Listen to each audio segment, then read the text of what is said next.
go at, we'll just talk and say hi to people for the first 5 minutes. Okay. And then we'll really get going at 4:05. So, okay. Okay. Texted Scott, by the way, to see if he's able to join. So. Okay, cool.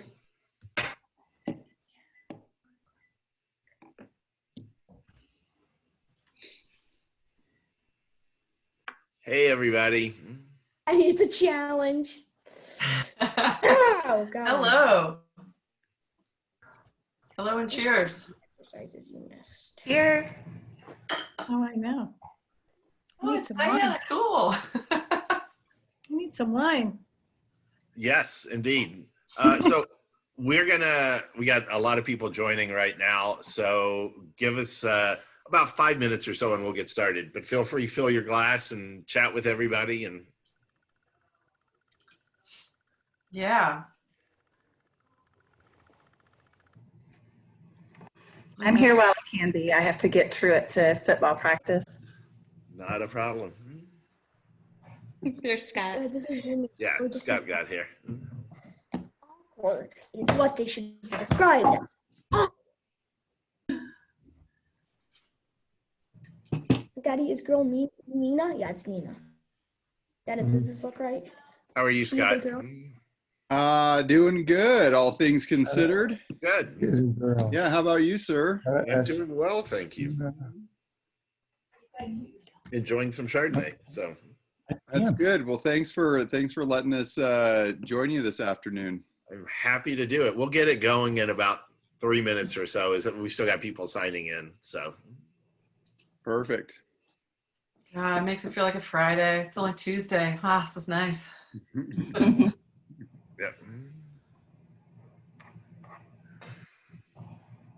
How's everything with you, Diana? Oh, very good. I'm doing great. Good. Yeah, I got some good numbers on my Pinot Noir that I brought in from Santa Rita Hills. So I'm happy. I don't have smoke heat, so that's good. And yeah, so yeah, good day. Well, it's a good day. Good for you. Yes, thank you.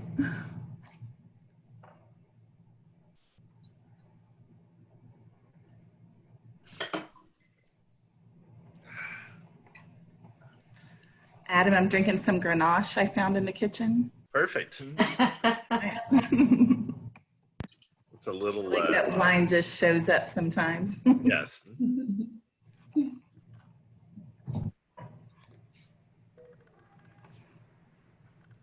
right.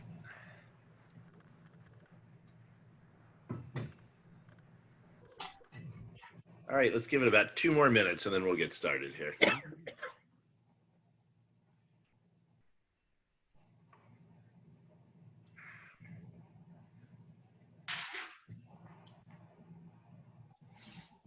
Can't have Amber take Drew to school or to football practice? I had to pick up another kid so she can't drive. Yeah, got it.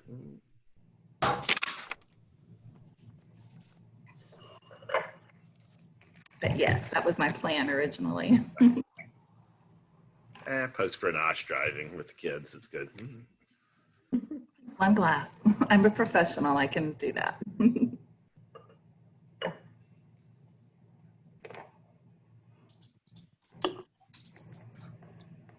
All right, so the way I'm going to do this is we are going to mute. I'm going to mute everybody, but then Jennifer, Megan, and Scott, if you can unmute yourself, then that will allow us all to chat. For everybody else, there is at the bottom of the screen the chat box down there. You can just click on that, and when you have questions, thoughts, anything you want to know, and I know this is a new winery for a lot of y'all, so please feel free and ask away at that point in time. But let me go ahead and get people muted. Let's see here.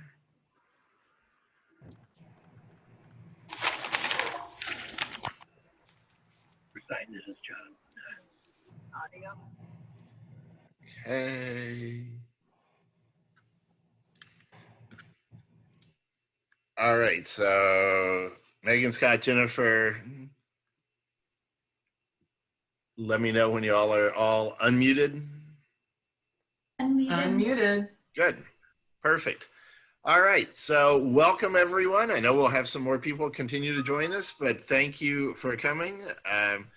Thank you all for Geodesy folks for being here and being part of this. And I'm really excited to try the wines now and to see what y'all are doing. And I know we're all excited to learn a lot more about what you've got going on. So first off, let me tell people, don't wait. God forbid, don't wait to start drinking until we stop talking. So please get that going as soon as you can. We are much more entertaining when everybody is drinking somehow. So I guess let's start out by talking a little bit about the history of the winery. And I don't know who wants to jump in on that. I mean, would that be you, Jennifer, or Megan, or Scott? I mean, which one of you would like to talk about how this all came about and how Judy got it started here? I could go ahead and start that, and then I think the meat of the matter will be Megan and Scott. So we want to move on to being able to talk about the wine and the vineyards, and they've got lots of stories to tell too about Geodesy. So I can just give a brief intro and say, first of all, yeah, thank you, Adam, for having us. It's fun to be part of your world, and there's so much going on in your world. There's including not only your own brands and everything that you're involved in, but I know you've made wine in Oregon quite a bit. I have. So you'll be able to have some fun perspectives and stories to share as well. So Judy Jordan, who some of you may know the Jordan Vineyards family, that's her family. And she broke out on her own and founded J Winery, which was bubbles and Pinot Noir and other things in the Russian River Valley. And after about 30 years of that, she sold her winery, and Geodesy is a new, small, DTC-focused, beautiful brand that you'll hear about. But Judy always had a real kind of an informal program for basically caring about and appreciating the fact that the vineyard workers and everybody involved in the agriculture around wineries were really the roots that supported everything that we did in winemaking. And so when she sold her winery after 30 years and made a nice amount of money, she started a formal program to design to advance the next generation of young women in agriculture. And so now it's a formal program, and the brand Geodesy was developed solely in gratitude to the agricultural community and solely to fund her program. So it's really a unique brand in that the vineyards, which you'll hear about, are exquisite. The winemaking and the wine growing are fantastic. The wines are beautiful. The whole thing is in service to this agricultural community. And I suppose the high aspiration is that we have a program that could actually be replicated elsewhere. Keeping local agriculture local and thriving is incredibly important. And as we know, not only to wine, but in this county, Sonoma County, we grow everything from cows to mushrooms to oysters to wine to everything, you name it. So it's really about keeping that community thriving and keeping it local, with the idea that our model could be taken to some other place, and whatever their local community businesses are, that could be shaped around that. But I'll mention something that I think was well said, is that Sonoma County, it's about the greening of Sonoma County. So, and that's two meanings at least. One of the meanings is that currently Sonoma County is a little bit graying. And so how do we keep young people here or have them come home after they go away to study and make sure that these local beautiful businesses and agriculture that we have are a reason for them to come here and thrive? And then the other part of keeping it green is obviously keeping it sustainable, being leaders. We have fires and grapes and everything else to deal with. We have a whole lot of climate things to deal with. So how to just bring a lot of attention and support around that and support this next generation of young women in agriculture. I'm not sure how I should take that graying comment there, Jennifer, if that should well, be. I can say that. Okay. I'm part of that community. So there's no offense made there. And we have, in addition to scholarships and things, it's a village of female leaders in this community, pretty prominent, awesome ones that guide and support and open doors for the young women. So that's what the program's about. So one of the things I remember asking you when we talked about this ahead of time a little bit was that when we talk about ag, and because we're all very wine centric, we talk about vineyards and stuff related specifically to wine. But this is ag in all its forms that can be supported through this. That's right. And in fact, to kind of prospect for the candidates for the program, Judy started out going to just high schools, but then she ended up, just any high schools, and then found out after a while that to go to FFA programs in places where agriculture was already a thing and where these young women already had some understanding of what it's like to be part of this and to have the responsibilities that go along with it, was really much more fruitful. So it's just been an incredible program, and the young women, I would say, are as inspiring to the Village of Mentors as the other way around. It's phenomenal. I can't tell you how cool it is and how much we want to make it a success and also make it a model that other people could use. Well, and I think that is the neat thing about in the way that you really can make this a model that other places could use, because in other parts of the country, viticulture may be non-existent, or a minor part of what goes on, but agriculture still plays a major part of the community, and involving young women in different types of ag is really a notable goal. But the program that you all have set up here may shift somewhat based in wherever it goes. That's right. Absolutely. And it's all the things related to agriculture too. As I said, we know fire is a big thing here. One of the young women has changed her major so she can focus on, issues around that. So it can go anywhere. And it's really exciting to watch. It's also just exciting to see people actually mentoring in a big way and leading and inspiring and being inspired by, and just connecting these generations. It's actually several generations of mentors. So I guess from there, and we may circle back to that in a little bit, because I probably will have a couple questions, or people will have a couple questions at some point, but and somebody asked, Jennifer, what officially is your role at Geodesy, is what was asked. What's your position, your title, your... Good question. I just hang around.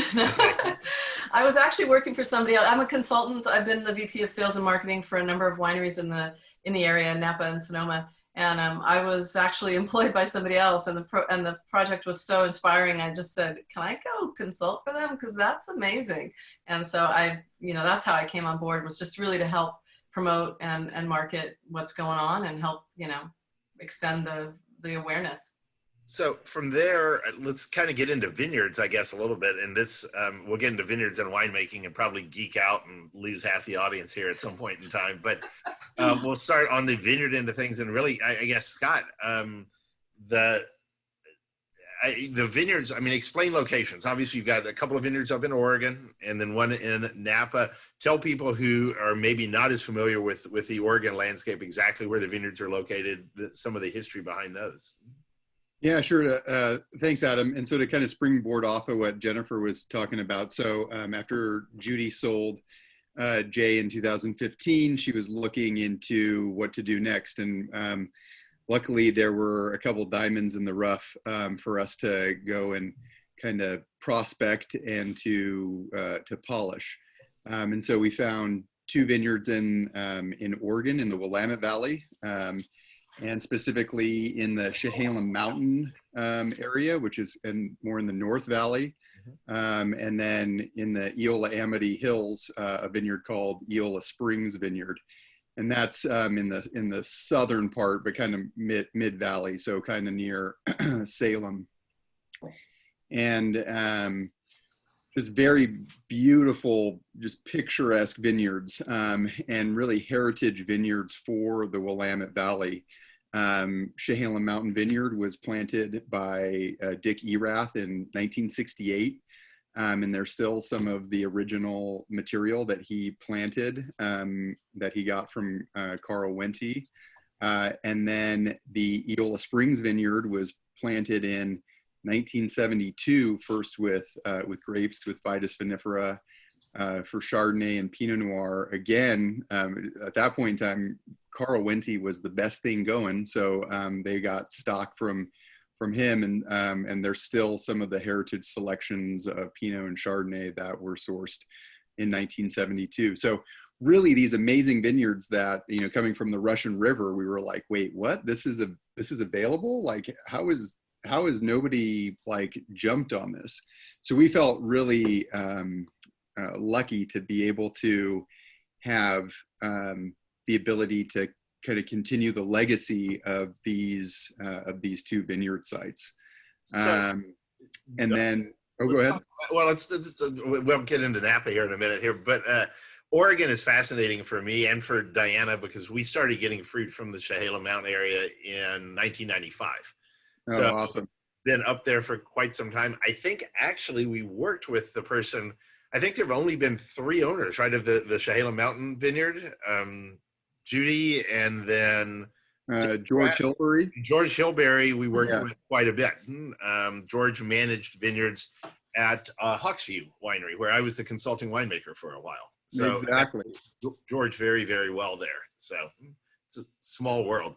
Very small, yeah. Well, the Willamette Valley is actually a really small place. Yes. But yeah, so you know firsthand with working with that vineyard and you know cutting your teeth in you know in Central Coast and Russian River, just kind of the parlance of Pinot and Chardonnay in the Willamette Valley, which you know for me I see similarities in soil type, though higher clay content, and then obviously kind of you know all bets are off with weather.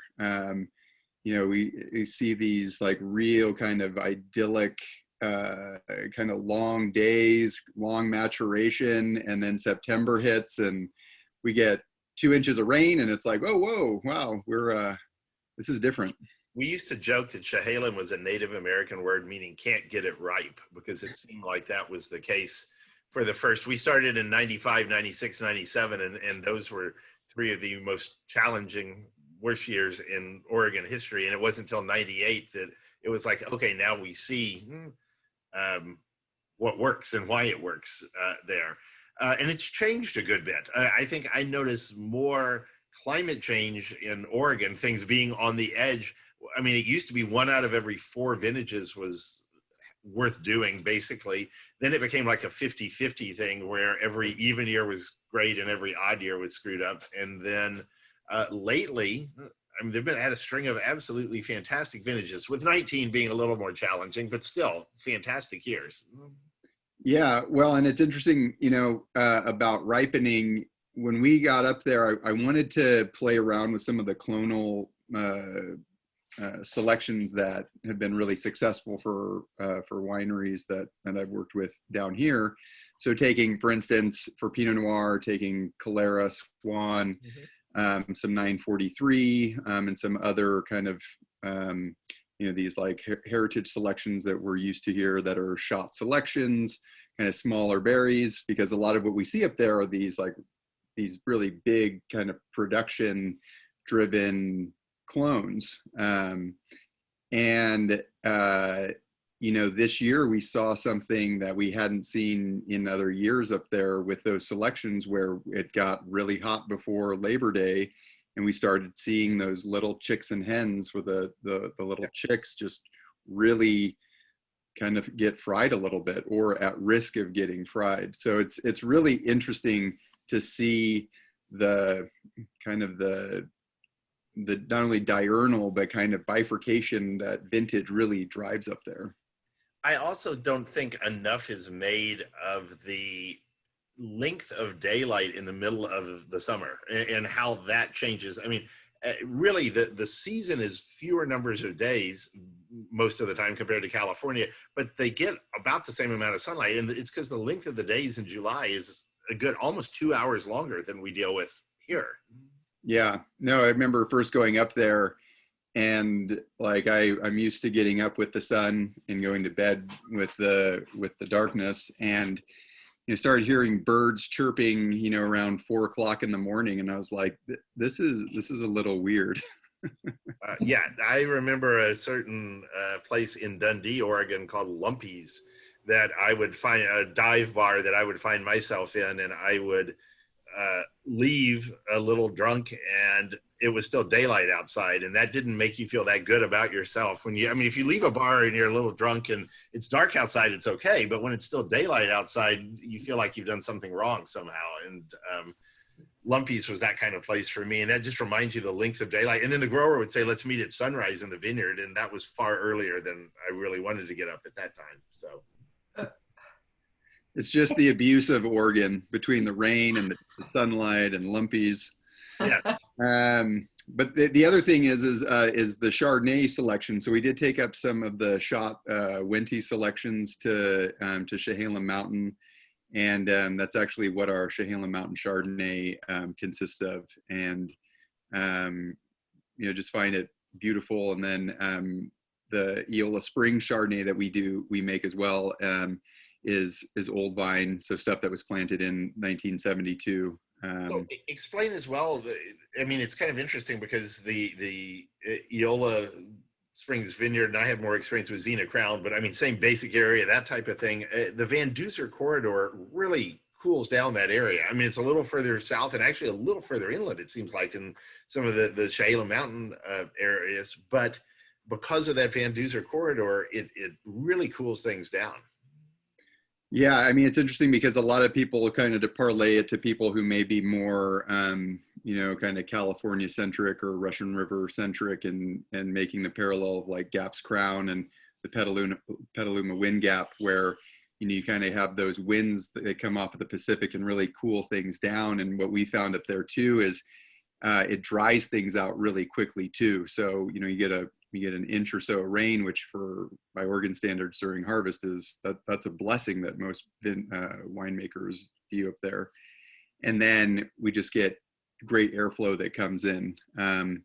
And actually we started experimenting a little bit with some Cabernet Franc that we planted at Eola Springs. And in 2019, we experimented with a little bit, and it's gorgeous. So we a lot of times, they're not saying like, oh, we should make a lot of Cabernet Franc up there, but it shows just what the depth and breadth of what's possible up there. Had you had experience growing in Oregon before these vineyards? No, just the wines and viticulture, getting a little bit of fruit from the Eola Amity area. But really, 2015 was the first vintage I spent up there. And before we talk about stuff in Napa, I did want to mention, I didn't want to forget this, but I have to give you credit. I got in the wine business from a degree in the comparative history of the French and American prison systems. And I read that you have ceramics, I think. Is that correct? Yeah, ceramics, fine art. Yeah. So somehow about as useless a degree in the grand scheme of things as I did, but probably much more useful in some ways than French prison systems. But nonetheless, it didn't lead directly into wine somehow. So yeah, well, I mean, I kind of had a circuitous route through the Peace Corps and doing agribusiness in West Africa, and then I had actually fallen in love with wine during university because a friend of mine, he's part of the Camus family. So I had my first really amazing ultra premium Cabernet, and I was just my mind was blown. I left to go to Ghana. I came back and did my first harvest in Walla Walla. And it was interesting during that process though, like ceramics, there's this kind of everything comes from the earth, right? From the ground. And then it goes through a first firing process, which could be either the growing season or primary fermentation. And then you glaze it and then you put it back in the kiln. It comes out as this kind of finished piece, which, like wine, it goes into barrel or it goes through secondary fermentation. And you kind of, it's like this whole process that goes into pouring yourself into what you're creating. And kind of what I've delved into, because my title is vice president of wine growing, is really starting from an aspect, from a patch of ground, looking at it and kind of envisioning what can grow there, what kind of, what can we drive from this aspect, what varieties, what clones, what, row spacing, what all this stuff that, goes so far ahead of what you actually will get before you get something out of a glass with a consumer. but like that, for me, it's just like the big view, the big picture of the creative process. No plans to make any amphora for Megan to ferment in? That's not you know, actually in Sebastopol, where I live, like there's a place, the Sebastopol Ceramics, that I was going to go down and start kind of toying around with some amphoras. We do have one ceramic egg with 2019 Aola Spring Chardonnay in it. So that is an experiment in progress and tasting beautiful. Fun.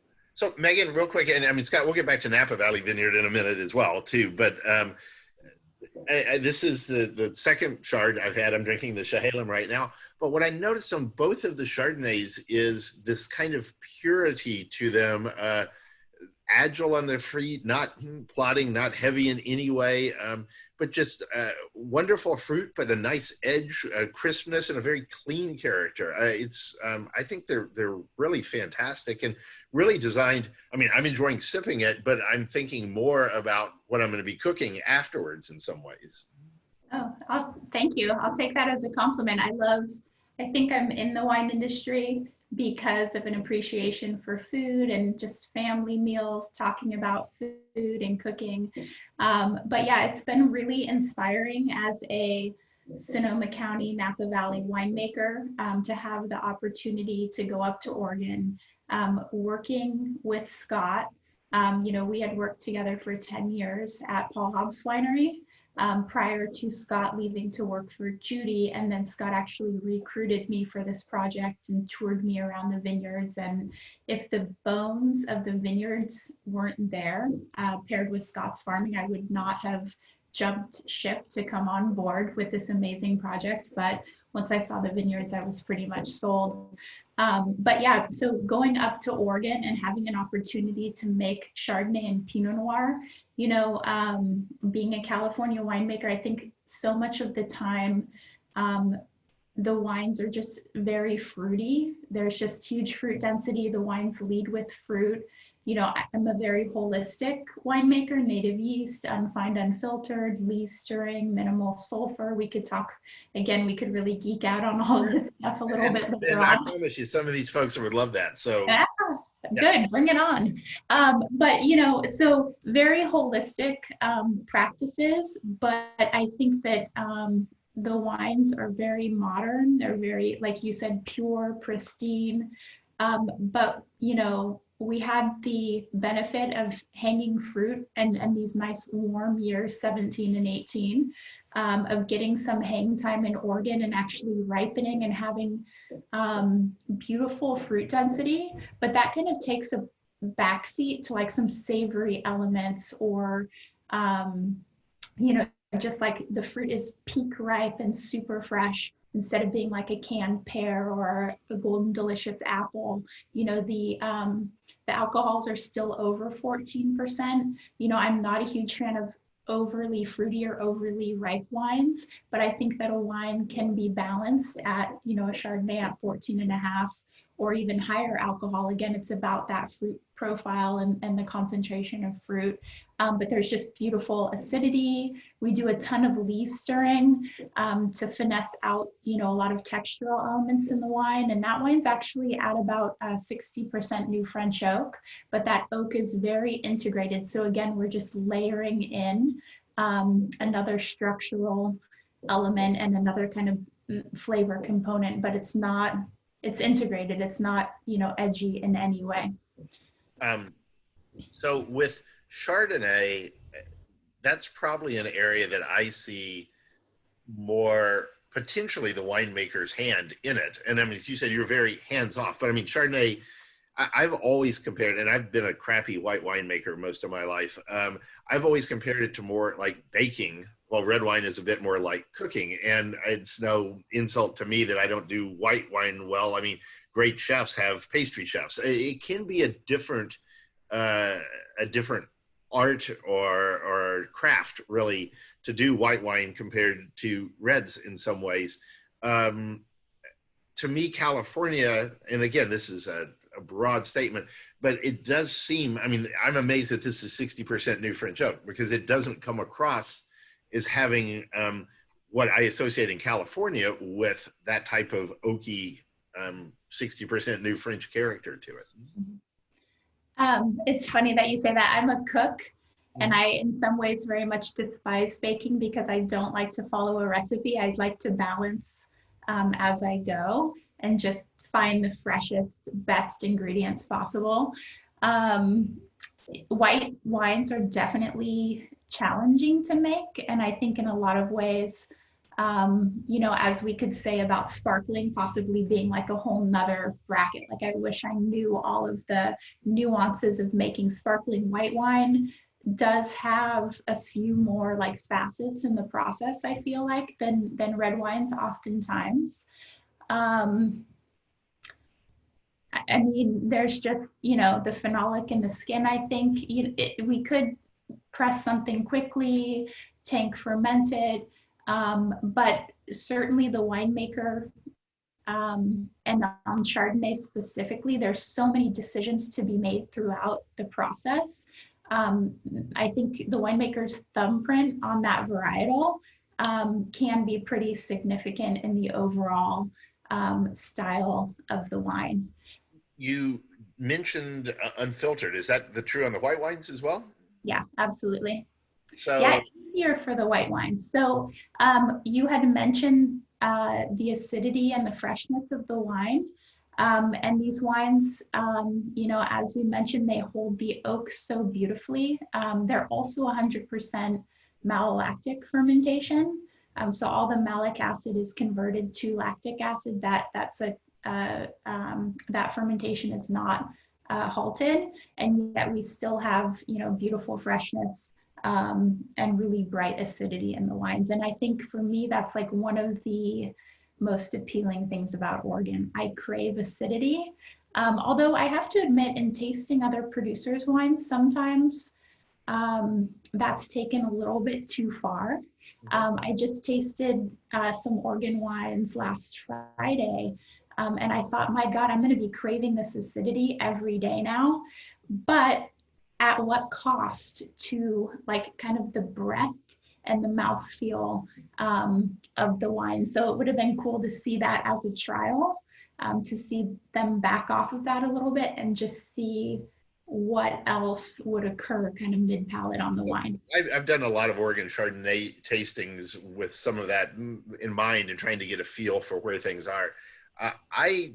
And feel free to disagree and all that, but I think sometimes that also, I mean, it does have people saying, purposely going and saying, I'm going to try to make something leaner, a little more Chablis-esque is what they would try to say. But I actually also think it has to do, in many cases, with younger vines, that if you put the two together, that the younger vines just don't have the depth. And I mean, one of the things that Scott mentioned earlier is the fortunate nature you are to have some of the older vines. I mean, certainly there's some younger stuff in here, but to have older vines as well, to me, is a great thing. And it allows you to make something that's got some acidity without it being emaciated. Yeah, I think that certainly vine age can also provide different facets to the wine. I would argue that even more so for red than for white. Sometimes young vine Chardonnay can be very charming. And Scott knows, you know, as he's visioned these properties and taken stewardship of the old blocks and redeveloped some of the more ailing blocks, he's trying to say, hey, Megan, I really want to try this new clonal material. You know, let's try the Calera, let's try, you know, all this kind of young vine or newer sections, newer plantings of the vineyard. And for Chardonnay, I'll agree to doing a percentage of these bottlings in the young vines, but it's been a harder sell for him for the Pinot Noir.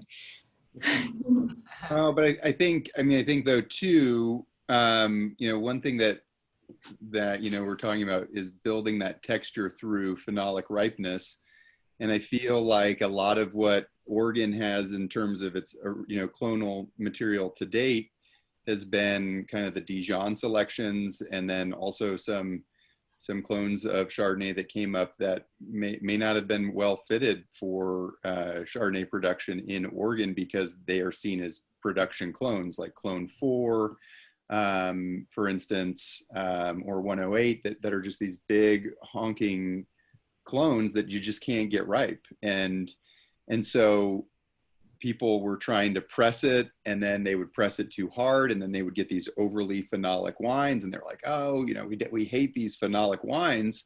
And it's like, well, I think what you hate about it is like the green phenolics, because it's not getting the skin ripe. And it's interesting because, I mean, not only do we make wine, but we sell grapes. And so I'll be asking some of our winemaker clients, like, hey, do you want me to open up the canopy a little bit on the Chardonnay? It's like, no, keep it in. We don't want any sunshine on the grapes, which is, you know, is fine. But for me, like, I want to open it up just so that I can try to ripen that phenolic, you know, character, that skin, so that we can build that and, you know, basically make a white wine that feels and tastes texturally like a red wine, you know, because it's like all those components together. And so what we found has been successful is using that clone 72, or like a clone that's the hens and chicks, the big berries and the small berries, and we're really getting a lot of that depth. So one last Chardonnay question for the two of you, and then we'll move into Pinot Noir, where I can talk much more intelligently than I can with Chardonnay.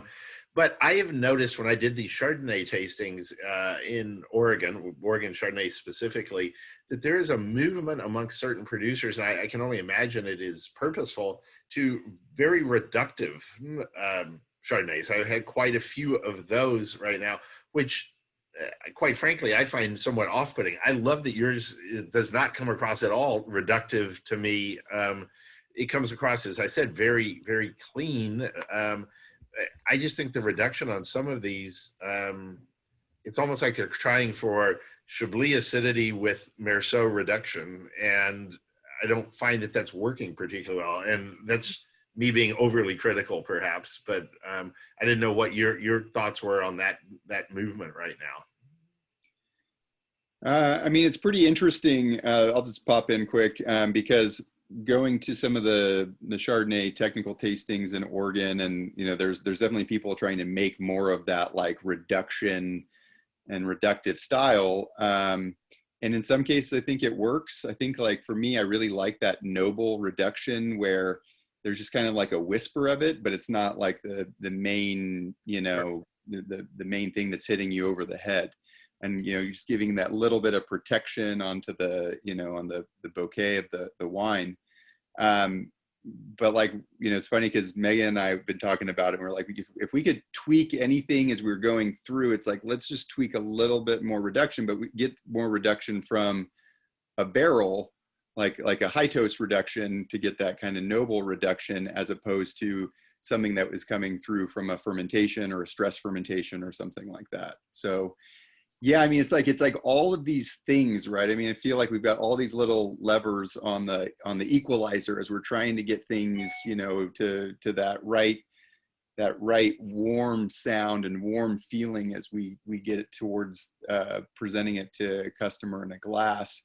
And also with us, this new project, you know, for Judy, and just making sure that she's on board with it as well, and not getting, like, you know, too funky, and not getting too, you know, overly, you know, kind of diacetyl, like real buttery and too opulent.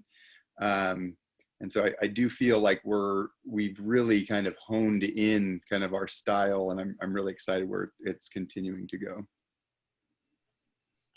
I see a question about asking us to explain, or asking you to explain reduction, just in case you guys didn't see that. Megan, Thank you. Well, I kind of needed that. My internet was a little edgy for a second, so actually I completely missed the question. So thanks for the recap, Jen. Yeah, reduction in Chardonnay, it's something that I look for early on. You know, I don't mind that little bit of skunkiness or that kind of struck flint character. For me, it's very but certainly, you know, if we do go to bottle with some of that character, I appreciate it as a winemaker. I don't know. I think others might not appreciate it quite so much. So for me, it's symbolic of youth in the wine. And I would hope that, you know, you pop the cork pour glass, experience. I think, Megan, we're losing your internet again here. Yeah. So, so Scott, Megan can try to reconnect here in a minute or whatever. Let's talk about Pinot and clones and selections there and what was available. To me, it's interesting the times that I have been, and rootstock as well, actually, in Oregon, I think is interesting. I had some own rooted stuff that I dealt with that I saw in Oregon, which I hadn't seen in California much at all. I saw some old Corey selection stuff that wasn't really seen much. And then this movement towards Dijon and to RG rootstock, and this is getting really dweeby here, and then the year started getting warmer, and so now people are looking at going back to some older heritage clones, because the combination of RG, which is a rootstock that seemed to push things along faster, with some of the Dijon clones that seem to move faster, and then Oregon's climate or the years, the vintages became a bit warmer. For a lot of people, it pushed things a little too far. What are your thoughts right now on clones and where things stand in Oregon at the moment?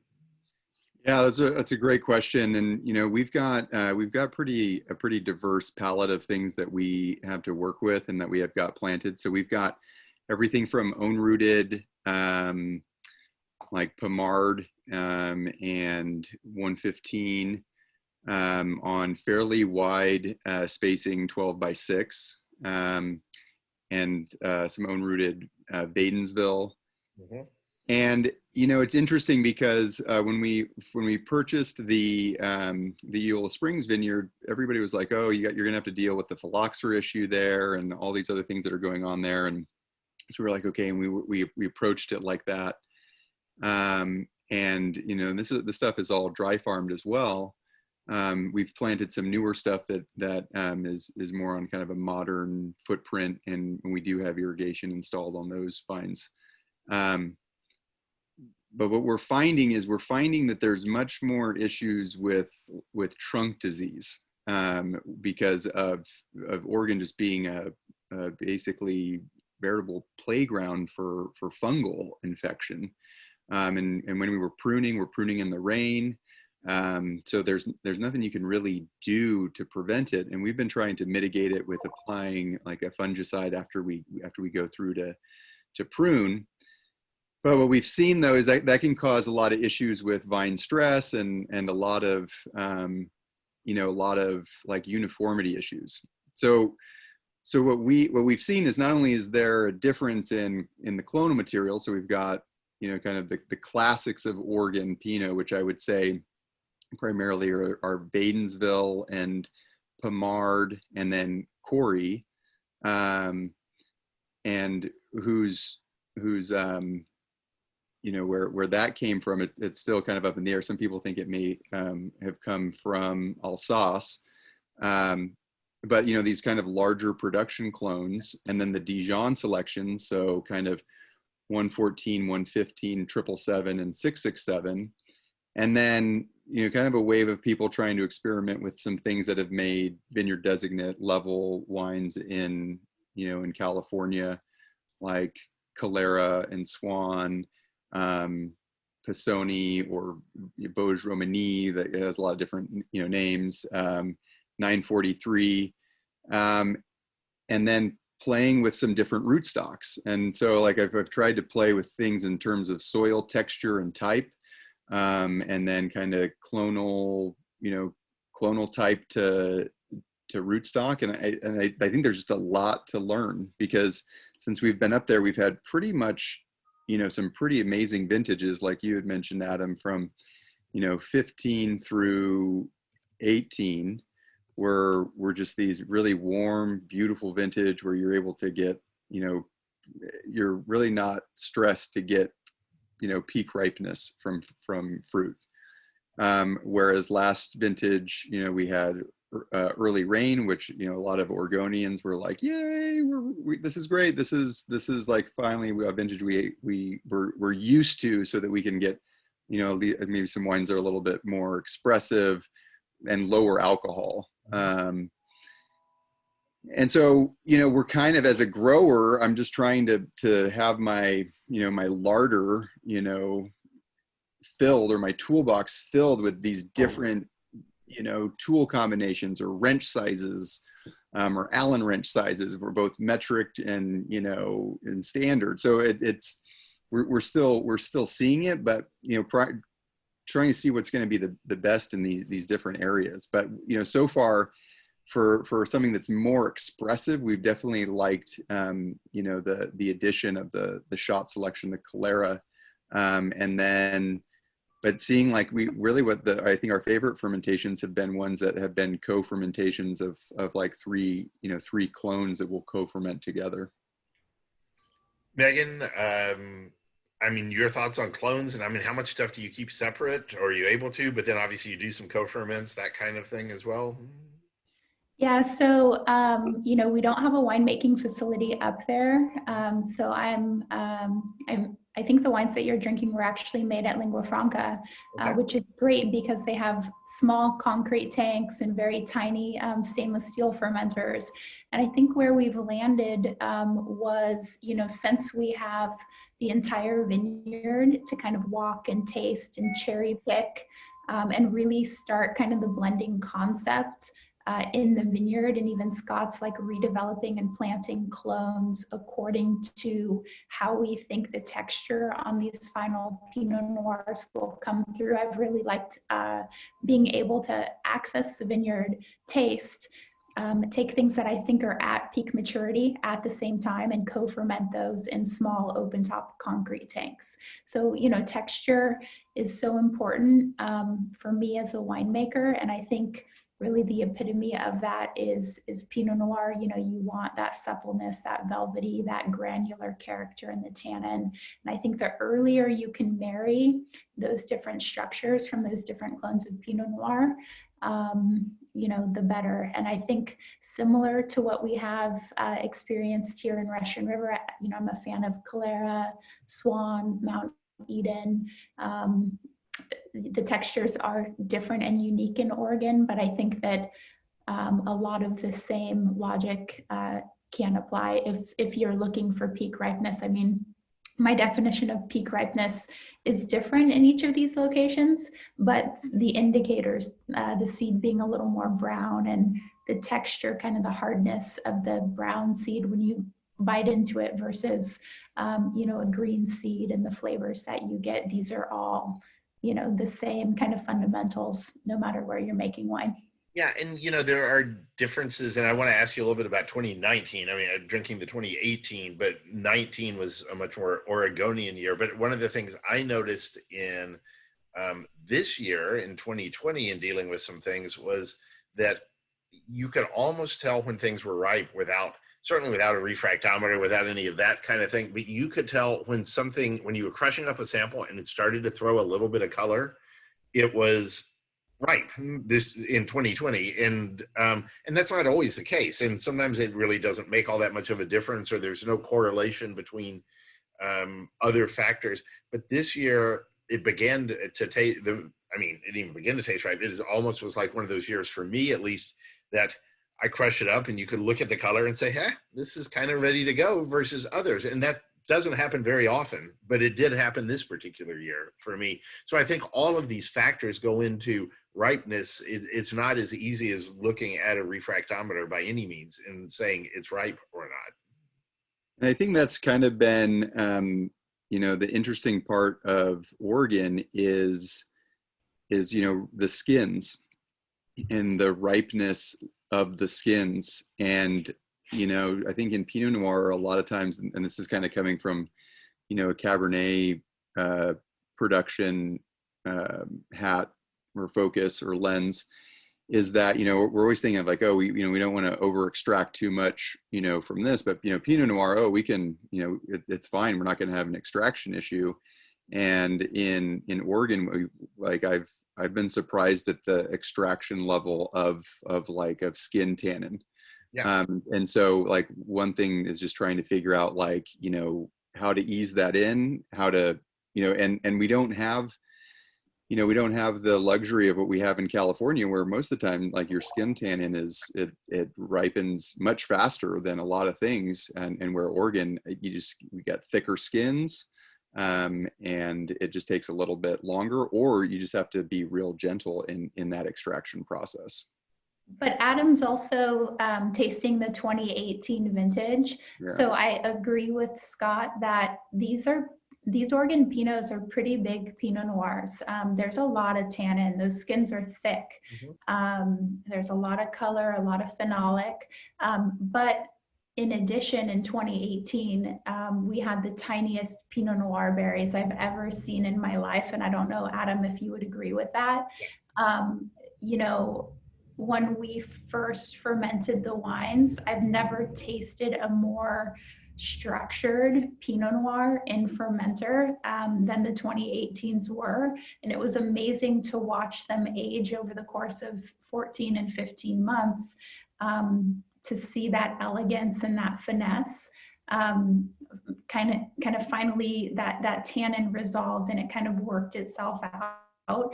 And we are left, you know, I wouldn't necessarily say these wines are ethereal, but thank God they're just not the like brute strength wines that they were when we were first, you know, pressing them out. So, you know, what's interesting to me is where I get that same character of that smaller berry and those tannin concerns. Sometimes you learn to deal with them and all of that, is Santa Rita Hills, which is the opposite end of the spectrum, but down in Santa Barbara County. But it is the true east-west valley on the west coast of North America. And with the way the winds come in, they blow in directly off of the ocean. And I mean, the problem down there is it really beats down the canopy sometimes, but the berry sizes are tiny, tiny. And it's something along the lines of 8 to 10 clusters per pound that I'll get down there. And so that was been one of the better things in my Pinot Noir winemaking history, not to get off on me, but is sometimes lessons in Santa Rita help you in Oregon, or lessons in Oregon help you in Santa Lucia or wherever. But there are some of these things that go back and forth between the regions.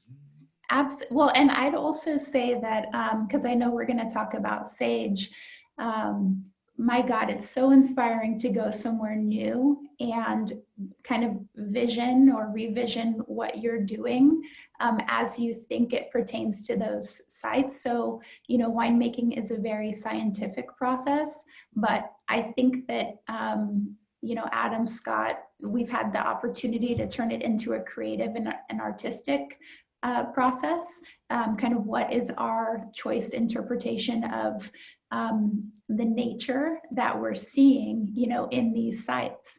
And I can tell, you know, again, kind of learning something in Santa Rita, applying it in Oregon, you know, the way that Scott and I, you know, having worked together for over 15 years now, we kind of speak the same language. And I can tell kind of by what he's presented today that a lot of his basis of winemaking is Bordeaux varieties in Napa. So we've heard him say, you know, phenolic, and phenolic for Chardonnay, let's not consider it a bad word. It doesn't always lead to astringency or bitterness. Like, it is the texture in the wine. And I started talking about, you know, do you just press Chardonnay light and quick and get it off the skins? Or, you know, as Scott mentioned, you open the canopy, expose the skins to some sunlight, get that sun-kissed effect, and soften the phenolic and increase and press a little harder and increase the texture of the wine. I mean, these are Bordeaux themes coming through in Oregon Chardonnay, you know, so there's a lot of... Yeah, 10 minutes left. Let's talk about that, about sage and about Bordeaux and about the vineyard. So, I mean, it's interesting that it's, you know, Chardonnay and Pinot Noir up in Oregon, which obviously makes a lot of sense, all the little Cab Franc now and a few other fun things. But the other vineyard that y'all own is Napa, Bordeaux grapes, right? That's right. And so you can see behind me, this is Sage Ridge Vineyard. So up above Lake Hennessy. And it is 60 acres on, you know, every single aspect you could think of. Really ridgetop mountain farming. We range from about 800 feet up to 1,400 feet in elevation. All 5 Bordeaux varieties, and just an absolutely beautiful vineyard. We purchased it in 2015. It was previously owned by Pat Coletto, and Pat had unfortunately had to kind of parcel off his property, and we had the fortune of purchasing around 600 acres of vineyard, 600 acres of land, but only 60 will ever be able to be planted because of just the extreme nature of the site. Also, what's unique about this area is, we talk about tannin, and just like the coarseness or fineness of tannin, because what the wines that Megan and I are really excited about are, these structured like wines with tension, but that they're approachable. And a lot of times in Napa Valley, especially in the mountains, you have volcanic soils that can give you really tannic wines. And this site is, and all the geology of that is about 30 million years old. And this site is an uplifted seabed, which is sedimentary, and it's shale and sandstone. And so it's about 300 million years old. So, from these soils, we find much like softer, supple, granular tannins. And in the first year that we created wines, 2016, we didn't, we were really concerned about extraction, because we didn't want to over extract and have these like really rough, like angular wines that, you put on across your palate, and you just pucker up, and you're just like, whoa, I need to let this thing lay down for, 10 years. And we also wanted to have something that was like, beautiful and floral, but strong. And the site is absolutely amazing. And again, from my time working with Paul Hobbs and all the vineyards that we had worked with, and then being able to have the opportunity to try to perfect this ranch and revision it has been an absolute treat. And just really looking forward to the wines that we'll create moving forward. And it's planted to what? And do you use, I assume not all the grapes, you sell some of those grapes as well? Yeah, we sell, we sell about 80% of the grapes. And those are going into vineyard designate wines from Sage Ridge Vineyard. Probably some of you are familiar with Russell Bevan. And so Russell and I are friends from a while ago, and as we're starting this project, I was like, Russell, you got to come up and look at this ranch, and you're going to fall in love. And he was like, yeah, I see vineyards every day. So we take him up there, and it was just a magical place with beautiful vistas and soils, and just a really unique spot. So all Bordeaux varieties, red varieties, primarily Cabernet Sauvignon. And it's a mixture now of like probably about 30 acres of stuff that was planted between like kind of the late 90s to mid 2000s. And then we just kind of had a big push of redeveloping some things that kind of just, it was time for them to be redeveloped due to phylloxera or just some vine virus and whatnot. So Megan, my problem, I mean, I've played around a little bit with making a Bordeaux grape types. I've done better with Zin and Syrah, finding them more akin to Pinot than Bordeaux grape types. You've been able to bridge the gap successfully between the two, and even I'll toss that back into Paul Hobbs' days, and Paul Hobbs has done that well as well. But you don't find tons and tons of wineries that do that. I mean, they're Bordeaux grapes, and then they do Pinot as an afterthought because the market, the tasting room asked for it, or something like that, or the other way around kind of things. Do you have to look at them differently, or how does that work for you? Well, I think it did come naturally with Paul Hobbs as, my primary mentor over the years. And Paul's history, is steeped in Napa Valley, working at Robert Mondavi Winery and being one of the founding winemakers for Opus One. That being said, I think and Adam, do you have the Sage Ridge wine today? I do have the Sage Ridge, yes. Okay, great. So, when you taste it, I think that, and this was really important to Judy and I as we did a ton of competitive tastings and talked and collaborated on the style of Geodesy, like how do we make a flight of Oregon Chard, Oregon Pinot, and Napa Valley proprietary red blend? How do we have this?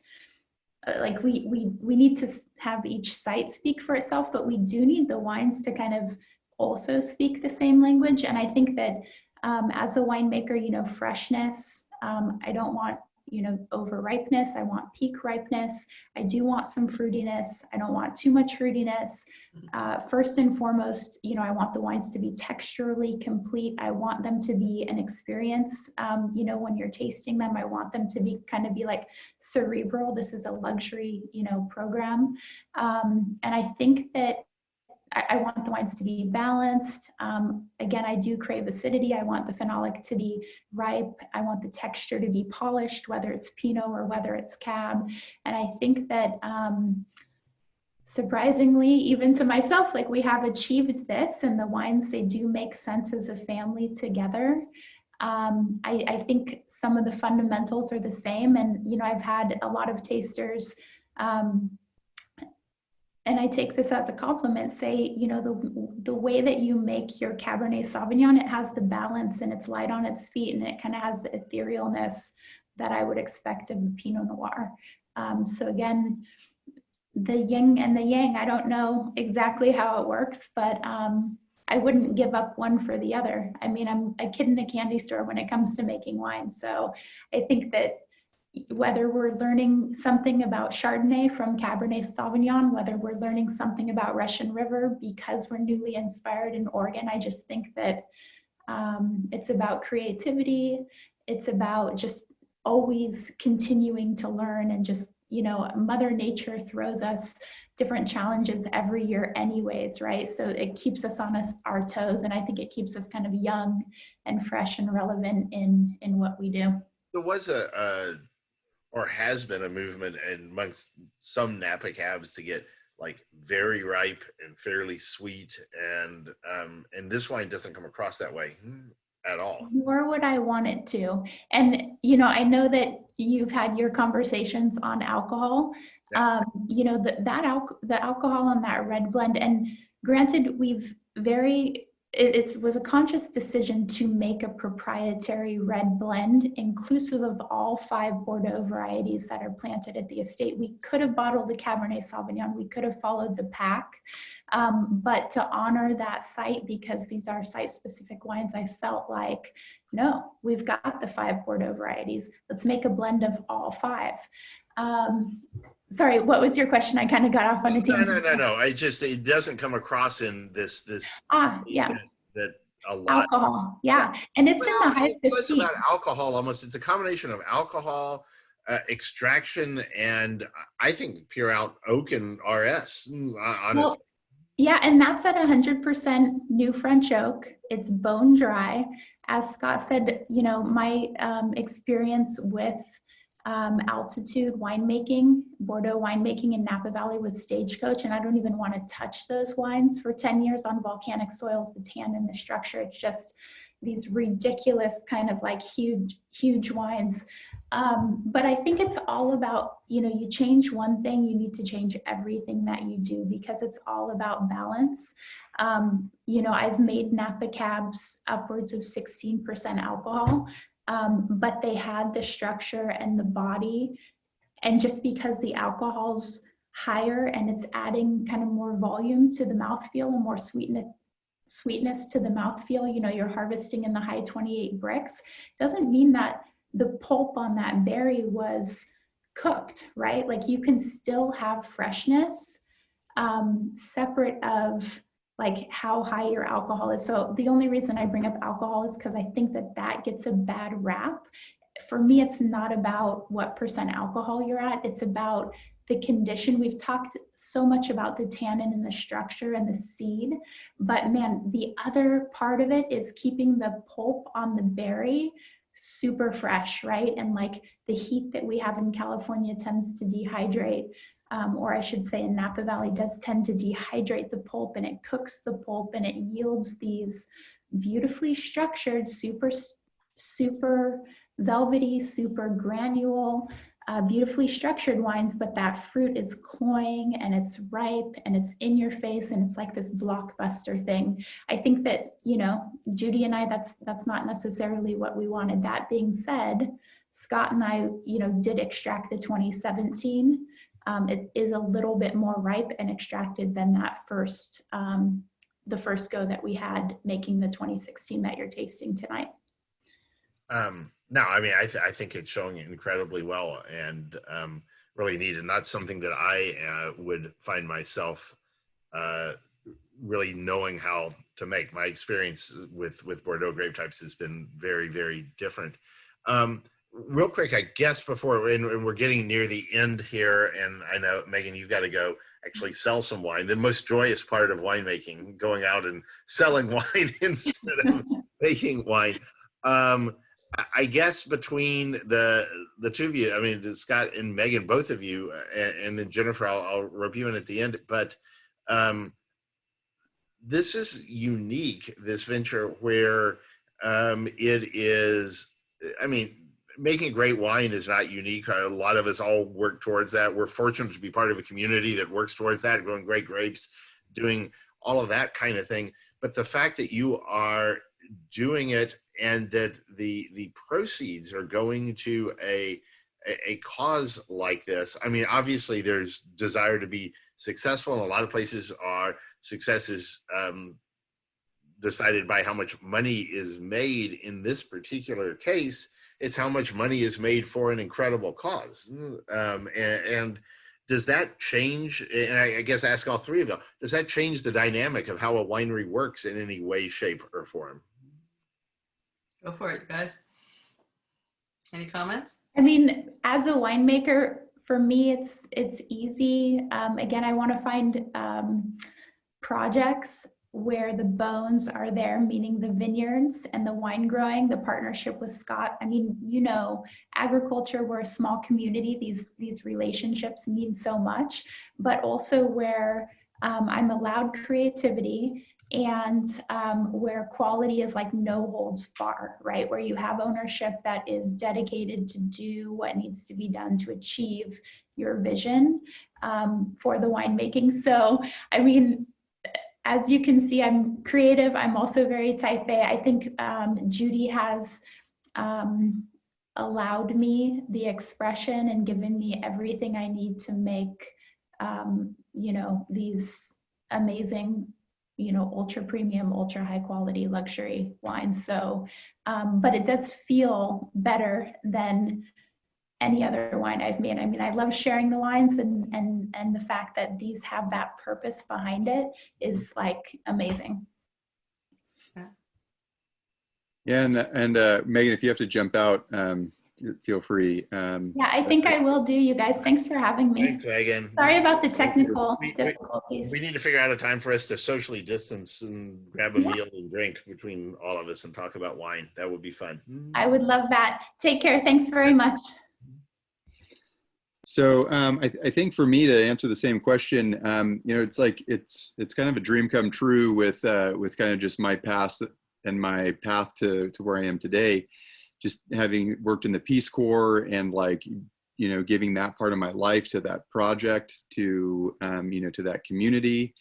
And then, you know, to then kind of come back from the Peace Corps and kind of like, you know, reinculturate and kind of things, just feeling a little bit disjointed, but finding a passion in wine and vineyards. And, you know, then kind of working for, you know, someone in a program that was just ultra luxury, and which is great. It's about, you know, learning that craft, but now being able to try to to weave all of that together to be able to give back to the community, to make something that kind of comes full circle, has just really made it like very enriching, because the vineyards are definitely Grand Cru status for what I feel like we've got in Napa Valley and in Oregon, and the farming is the same, and the wines that we're making are the same, and the people that we're selling vineyard or grapes to are focusing on vineyard designate programs. So it's all about things that are important to Judy and important to me, and connoisseurship, and then the added element to having worked with, I work in vineyards and with the crews and having these people be like almost part of my family, to be able to bring the next generation and provide opportunity, and to create something that will be lasting is very rewarding. One thing that's been interesting is I think that when as we've been launching this, there's been this talk of like, oh well, we're launching as like a philanthropic endeavor, and like this is wine with a cause, and which is great. But I think that what happens with true connoisseurs is sometimes they hear that and it's kind of like, oh, is this just something that you bought from another place and are slapping your label on, and it's like, here it is. It's like, no, we're like, it's the full story. And I think for a lot of consumers, it's such a new idea that it's like, well, wait, you're saying that you have control of everything from like the ground to the glass. Like, wow, this is crazy, and it's going towards this. So I sometimes wonder if people kind of are, or consumers, if they hear like a philanthropic wine endeavor, that they may kind of gloss over and automatically think that it may be a lesser quality.